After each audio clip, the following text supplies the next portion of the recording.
The gates of Buckingham Palace swung open to welcome the royal family home, but this homecoming was unlike any other in their lives. The familiar courtyard had been transformed into a stage for history, with carefully positioned cameras and security personnel creating a seamless blend of public celebration and private moment. The Golden State coach came to a gentle stop, and the family prepared for the final act of this extraordinary coronation day, their appearance on the palace balcony before the nation and the world. As they stepped down from the magnificent coach, the children's excitement was palpable. George straightened his shoulders with the newfound understanding of his role in the royal hierarchy, while Charlotte practically skipped with joy at the thought of waving to the enormous crowd gathered in front of the palace. Louis tugged at his father's hand, eager to see what awaited them beyond the famous red curtains of the balcony that had featured in so many royal celebrations throughout history. Inside the palace, the atmosphere was electric with anticipation. Palace staff who had served the royal family for years watched with pride as William and Catherine moved through the familiar corridors, now bearing the weight and dignity of their enhanced roles. The contrast between their public responsibilities and their private family life had never been more apparent, yet somehow the children managed to bridge both worlds with remarkable grace. The approach to the famous balcony felt both familiar and completely new. This was the same space where the family had appeared for previous celebrations, but today carried a significance that transformed every step. William paused to adjust George's ceremonial outfit one final time, while Catherine smoothed Charlotte's dress and checked that Louis was ready for what awaited them. The weight of the crown was still new and strange, but the support of his family made everything feel possible. The sound from beyond the balcony doors was unlike anything they had ever heard. The Mall, that grand boulevard stretching from Buckingham Palace toward Westminster, was packed with humanity as far as the eye could see.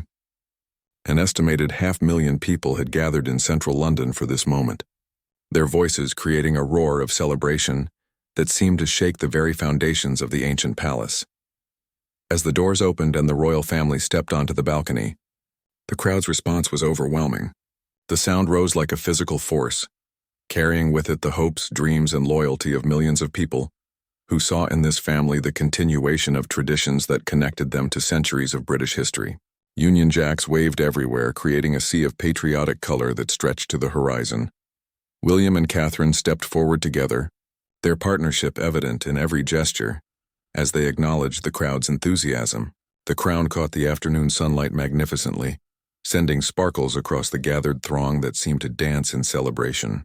Their smiles were genuine and warm, reflecting not just the joy of the occasion but their deep appreciation for the support and love they felt from the people below.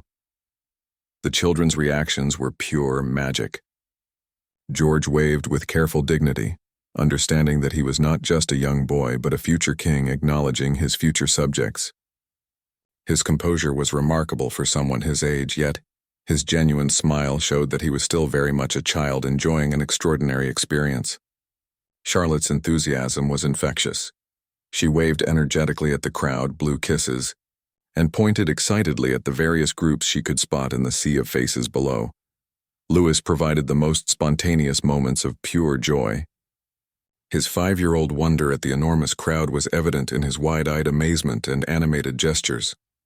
When he spotted the horses of the mounted police below, he pointed them out to his siblings with such excitement that the crowd roared even louder with affection.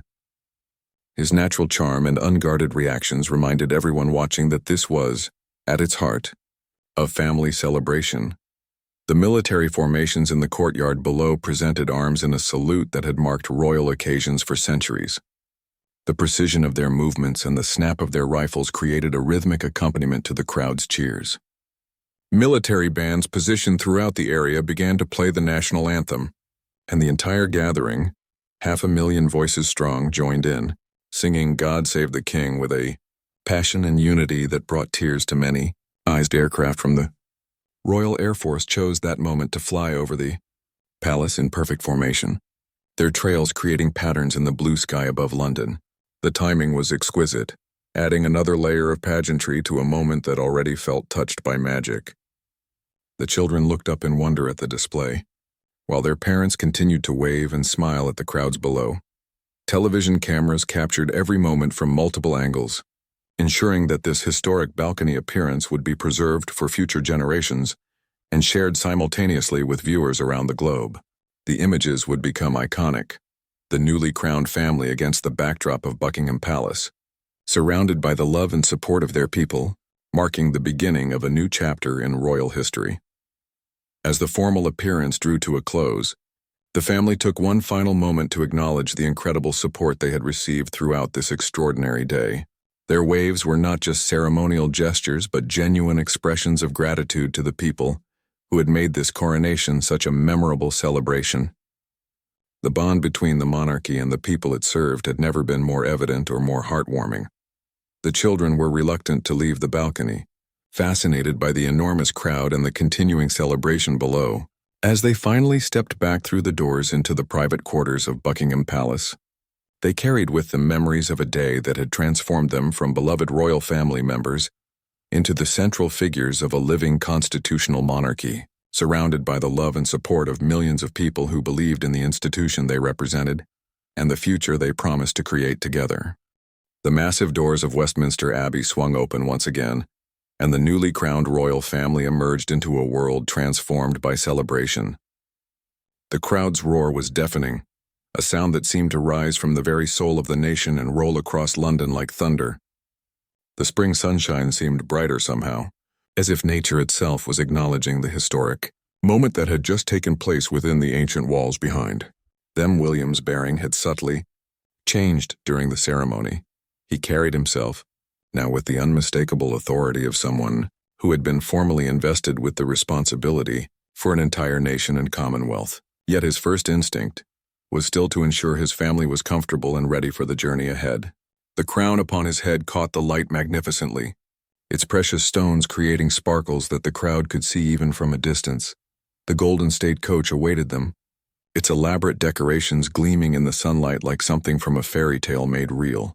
This extraordinary vehicle, built in 1762, had carried monarchs to their coronations for over 2 centuries, and today it would bear the royal family through the streets of London in the greatest celebration the city had seen in generations. The 8 magnificent horses that would pull the coach stood patiently, their ceremonial harness polished to perfection. Catherine's transformation was equally remarkable. She moved now not just as the beloved Princess of Wales, but as someone who had participated in one of the most sacred ceremonies in British constitutional life. Her outfit, which had looked stunning before the ceremony, now seemed to glow with an almost regal authority that spoke to her new role in the monarchy's future. The way she interacted with her children showed the perfect balance between royal dignity and maternal warmth. George stepped up to the coach with newfound confidence, his role in the ceremony having given him a deeper understanding of his place in the long line of royal succession. His young face showed both pride in what he had accomplished and anticipation for the celebration that lay ahead. Charlotte practically bounced with excitement, her natural joy impossible to contain, as she waved to the crowd and smiled at the photographers who were capturing every moment. Louis had to be gently encouraged into the magnificent coach, his 5-year-old attention caught by everything around him: the horses, the guards in their elaborate uniforms, the incredible noise of the celebrating crowd, and the golden details of the vehicle itself. His wonder and excitement were infectious, reminding everyone watching that behind all the ceremony and tradition was a family sharing an extraordinary experience together. The procession that formed around them was a masterpiece of British pageantry. The household cavalry took their positions with military precision, their horses prancing and their ceremonial swords glinting in the sunshine. Military bands positioned themselves along the route, ready to play the triumphant music that would accompany the royal family's journey back to Buckingham Palace.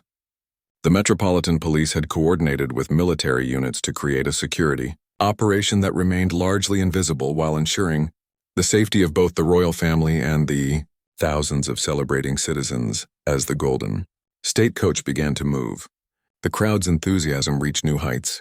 People who had waited hours for this moment pressed forward against the barriers, their faces shining with joy and pride.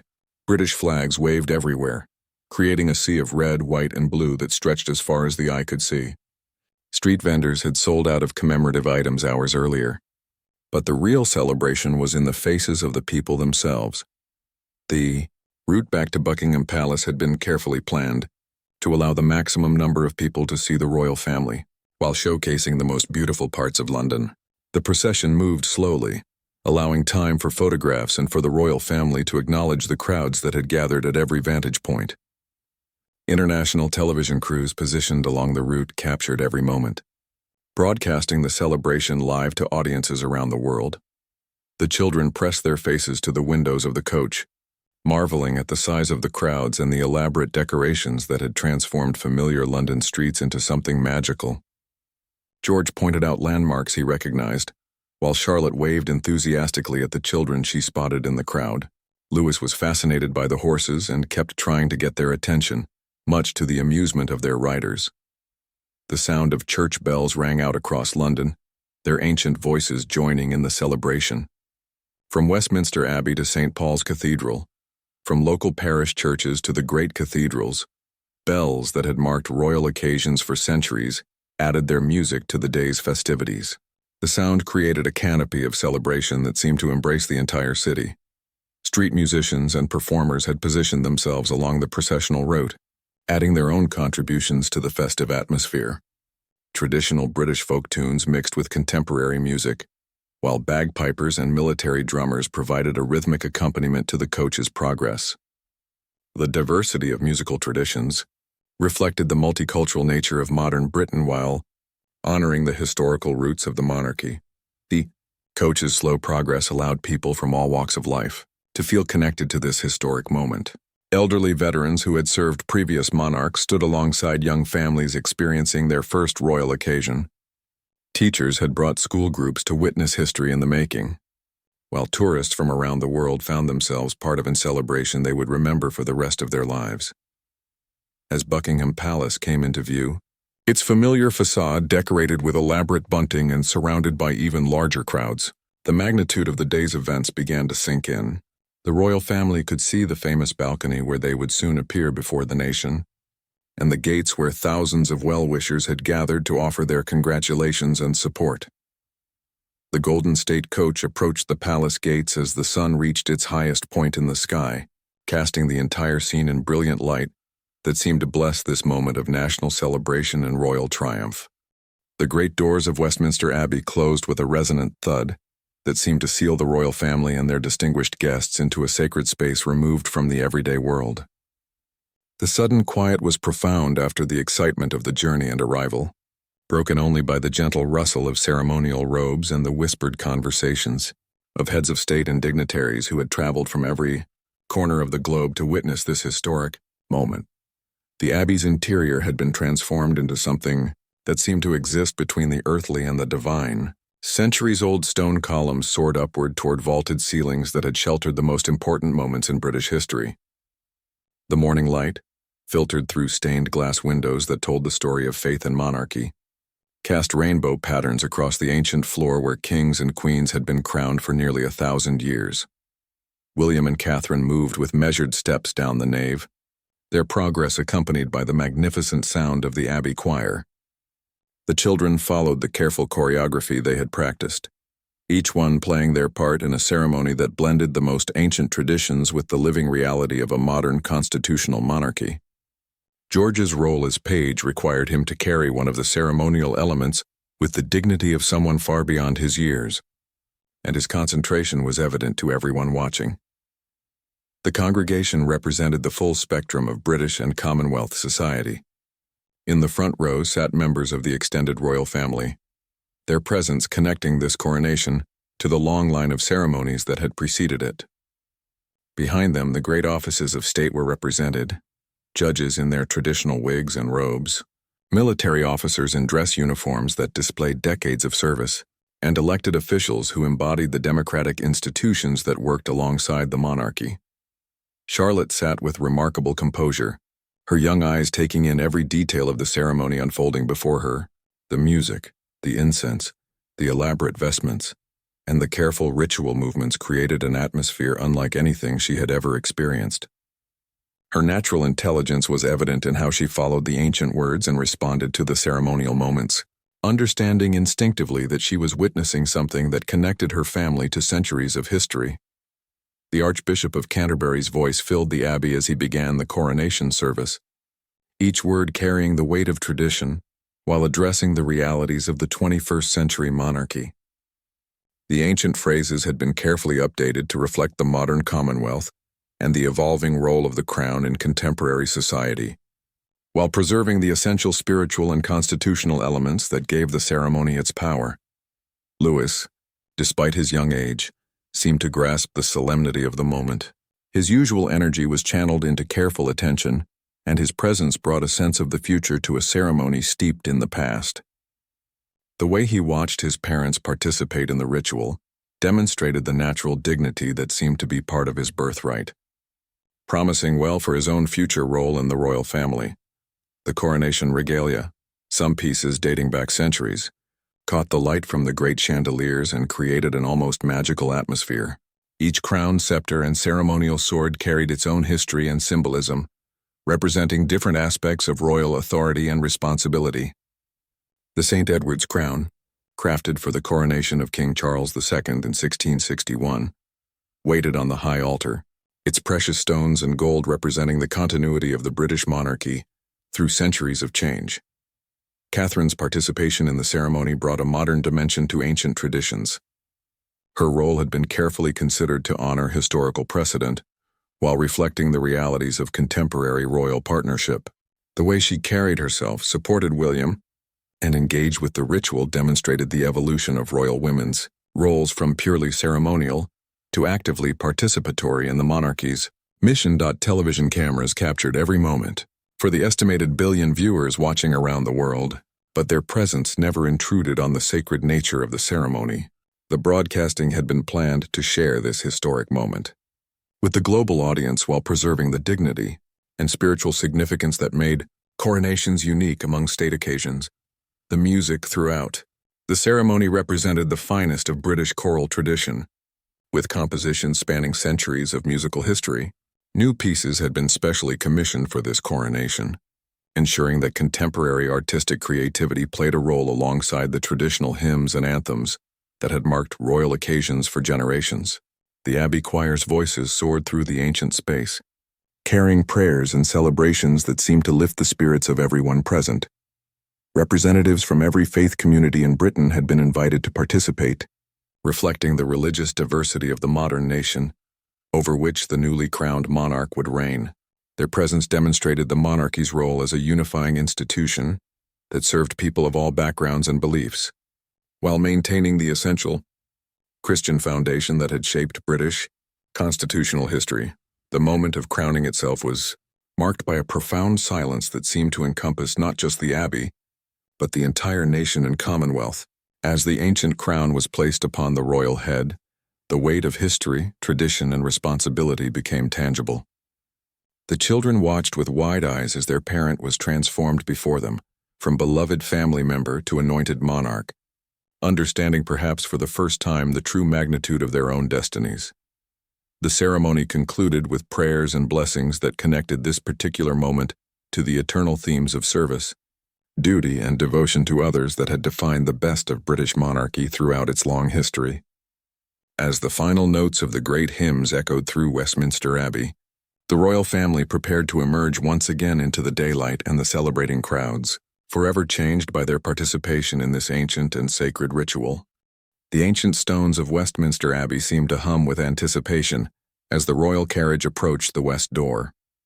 Nearly 1,000 years of history watched over this moment, as kings and queens, poets and statesmen who lay buried within these walls bore witness to another chapter in the long story of the British crown. The massive Gothic structure, with its soaring spires and intricate stonework, had never looked more magnificent than it did on this spring morning, bathed in golden sunlight and surrounded by the carefully orchestrated pageantry of a modern coronation.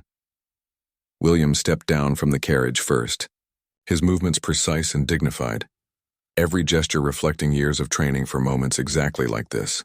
The crowd gathered behind the security barriers erupted in cheers that echoed off the Abbey's ancient walls, creating a sound that seemed to come from the very heart of the nation itself. He turned to assist Catherine as she emerged, her outfit catching the morning light in a way that photographers would later describe as absolutely perfect for this historic moment.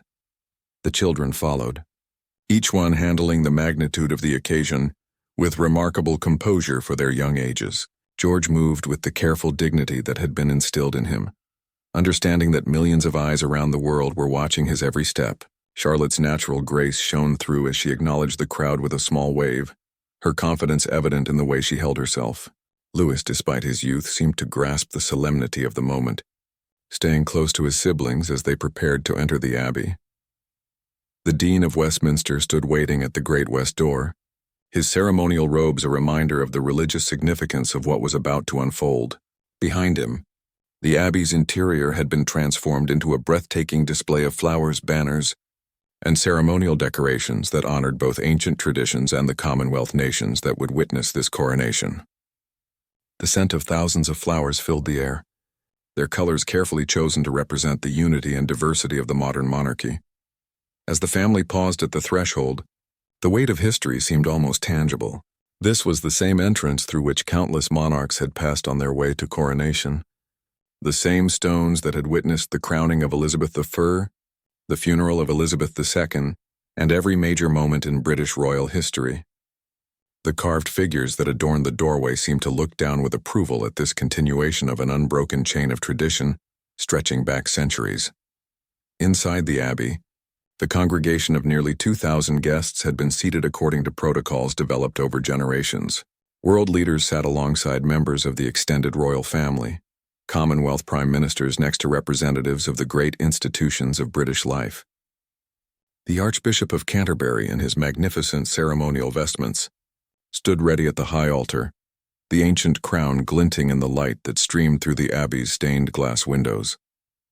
The children took their designated positions with remarkable poise, George preparing to fulfill his role as a page, while Charlotte and Louis found their special seats where they could observe the ceremony. The months of preparation and gentle coaching from their parents were evident in how naturally they adapted to the formal requirements of the occasion. Their presence brought a warmth and humanity to the ancient ritual that resonated with viewers around the world.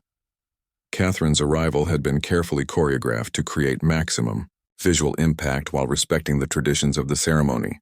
Her outfit paid homage to the history of royal coronations while incorporating modern elements that reflected her own personality and role.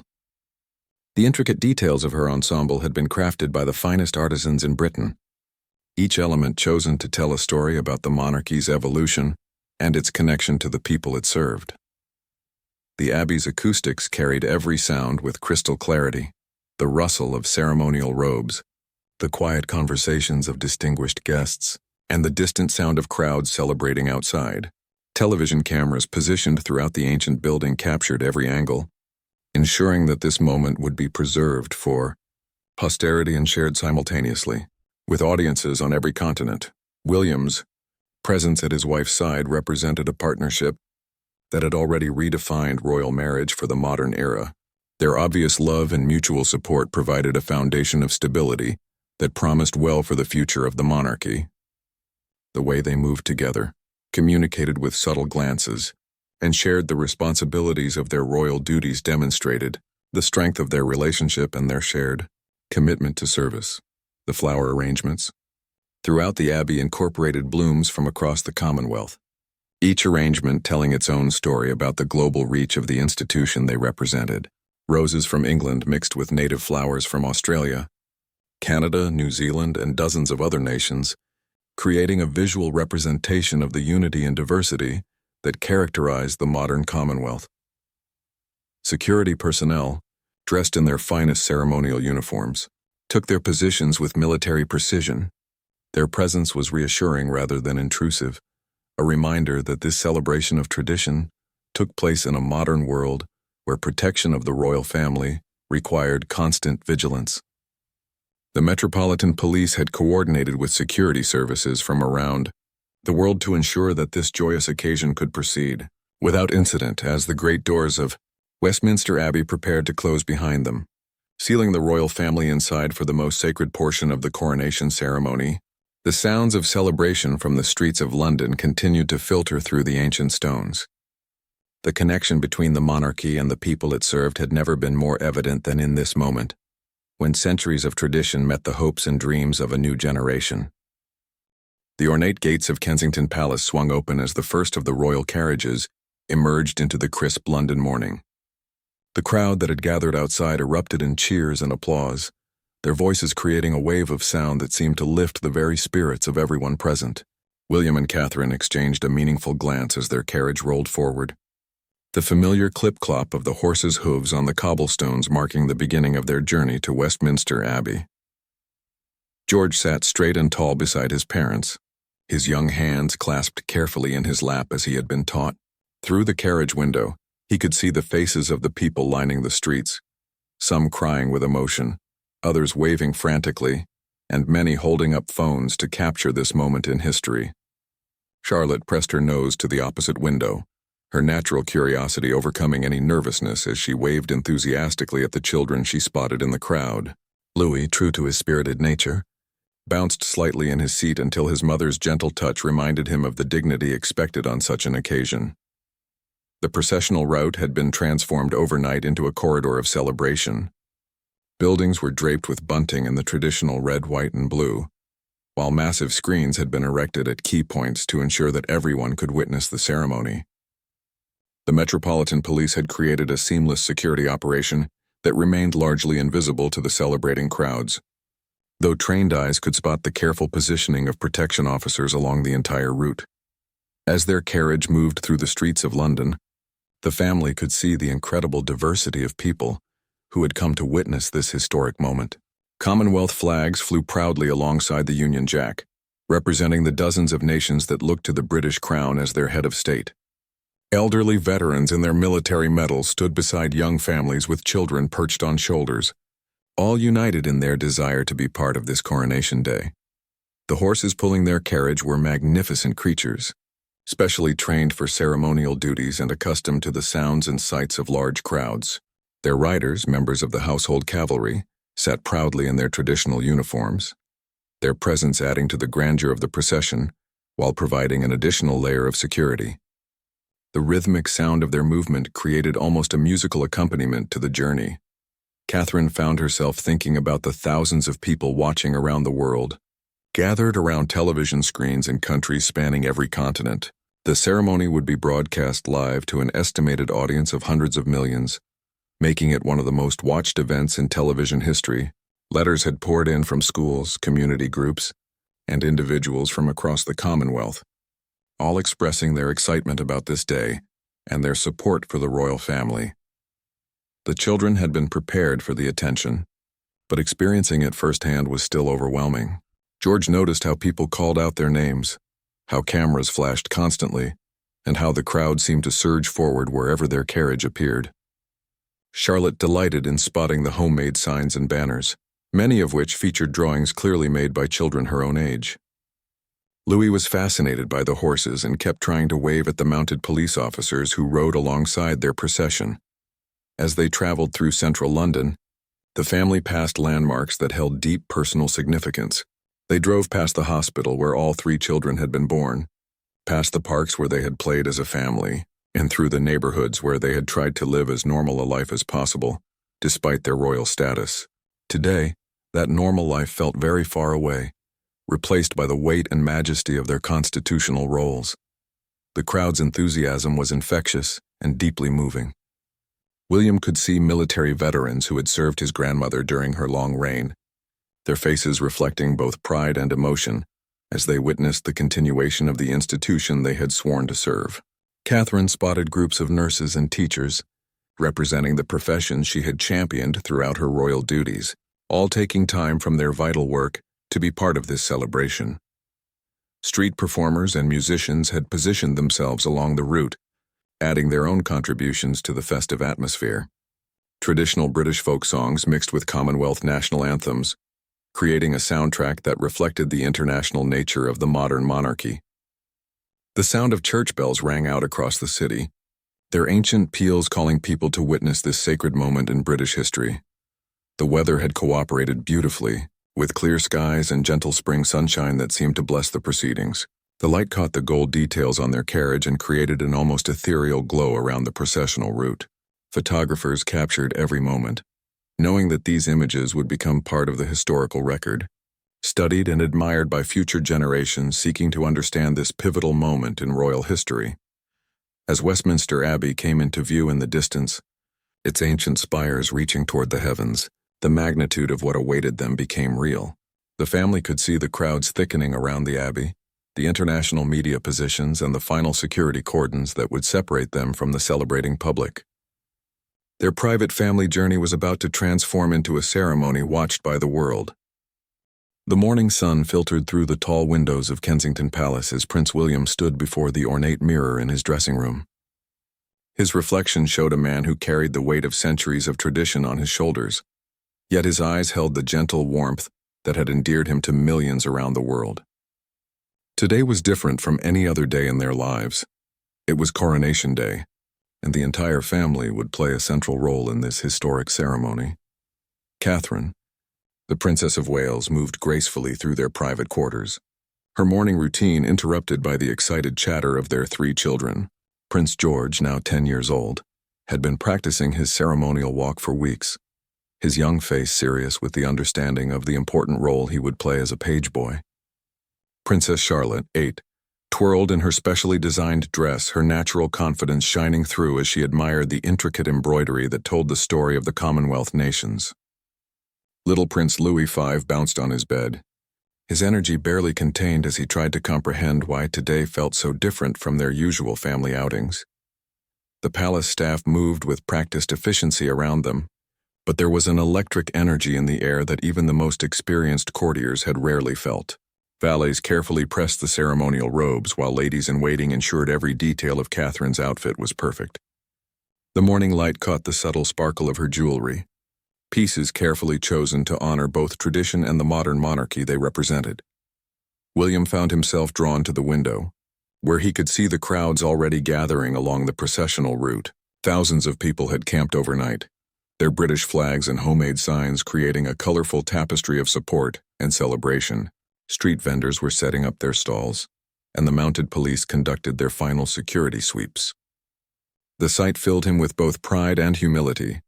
These people had come to witness not just a ceremony, but the continuation of a 1,000-year-old institution.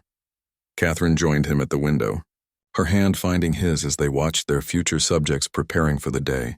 She spoke softly about the letters they had received from children around the Commonwealth, each one expressing excitement about seeing the royal family. The weight of responsibility was immense, but so was the love and support they felt from people across the globe. The children's laughter echoed through the corridors as they raced between rooms, their excitement infectious.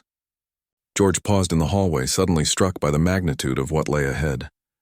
His parents had prepared him well, explaining his role and its significance, but the reality of walking behind the golden carriage in front of millions of watching eyes was beginning to sink in. Charlotte, ever the protective sister, took his hand and reminded him of their grandfather's words about duty and service. As the family gathered for a private breakfast, the morning news played quietly in the background. Reporters described the crowds, the security preparations, and the dignitaries arriving from around the world. Presidents, prime ministers, and royalty from dozens of countries had traveled to London for this moment. The commentary spoke of the careful balance between honoring ancient traditions and embracing the future of the monarchy. The final preparations began in earnest as the morning progressed. Catherine's hair was styled in an elegant updo that would perfectly complement the historical significance of her headpiece. William's ceremonial uniform was brought in, each medal and decoration placed with precision that spoke to centuries of military tradition. The children were dressed with extra care, their outfits designed to reflect their roles while ensuring they remained comfortable during the long ceremony ahead. Outside, the sound of military bands practicing their musical pieces drifted through the palace grounds. The household cavalry was completing their final rehearsals, their horses stepping in perfect formation as they prepared to escort the royal family through the streets of London. Every detail had been planned and rehearsed countless times, yet everyone understood that this day would bring its own unique moments and challenges. The family took a moment together in their private sitting room, away from the bustling preparations. William and Catherine spoke quietly with their children about what the day would bring, answering their questions with the same patience they showed in their everyday parenting. They emphasized the importance of the ceremony while reassuring them that, Despite all the pomp and circumstance, they would be together as a family throughout this historic day.